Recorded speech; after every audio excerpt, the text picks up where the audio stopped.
জনগণের সমর্থনে গণতান্ত্রিক প্রক্রিয়ায় প্রবল প্রতিদ্বন্দ্বিতা করে রাষ্ট্র ক্ষমতায় পুনঃপ্রতিষ্ঠিত করেছে।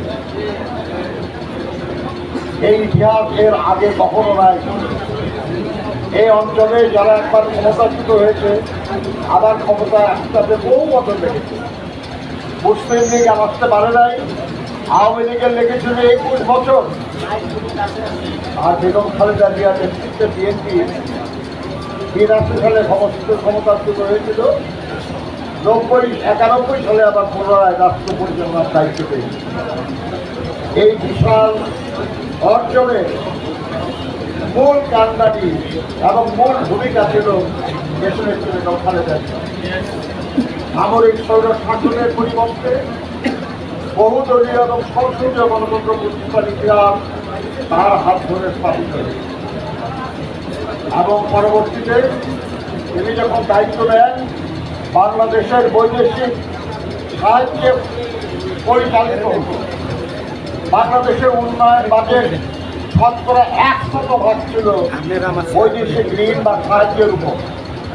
সেই অবস্থা থেকে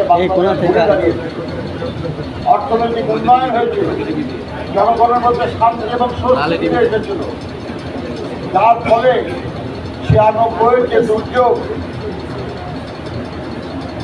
যখন তত্ত্বাবধায়ক সরকারের বিল পাস করে দেশনেত্রী বেগম খালেদা জিয়া এই অফিসের সামনে বিশাল জনসভায় বক্তব্য রেখেছিলেন।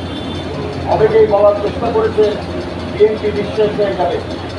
এটি ইতিহাসের বৃহত্তম বিরোধী দল ওই নির্বাচনে বিএনপি হয়েছিল 116টি আসন।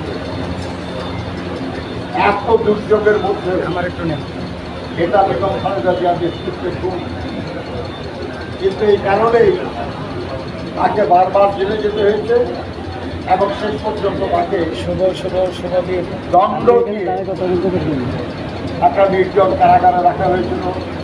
ভুল চিকিৎসা দিয়ে তাকে মৃত্যুর মুখে ফেলে দেওয়া হয়েছিল এবং সুচিকিৎসার জন্য বাইরে যেতে না দিয়ে তার মৃত্যু নিশ্চিত করার চেষ্টা করা হয়েছিল। কিন্তু আল্লাহ যাকে রাখেন তাকে মারার ক্ষমতা কারণ নেই। তার জন্য দেশনেত্রী বেগম খালেদা জিয়া আজও আমাদের মাঝে বেঁচে আছেন এবং তিনি আমাদের নেতৃত্ব দিচ্ছেন। আমরা বিশ্বাস করি যে আল্লাহ রব্বুল মেহেরবানিতে তারেক রহমানের নেতৃত্বে গত কয়েক বছর আমরা সবাই মিলে যে আন্দোলন সংগ্রাম করে চলেছি, যার ধারাবাহিকতায় 24-এর ছাত্র গণঅভ্যুত্থান হল, সেই ধারাবাহিকতায় আবার যে পরিবর্তন আসতে যাচ্ছে, আবার যে গণতন্ত্র পুনঃপ্রতিষ্ঠা হতে যাচ্ছে, সেটাও বিএনপির নেতৃত্বেই হতে যাচ্ছে।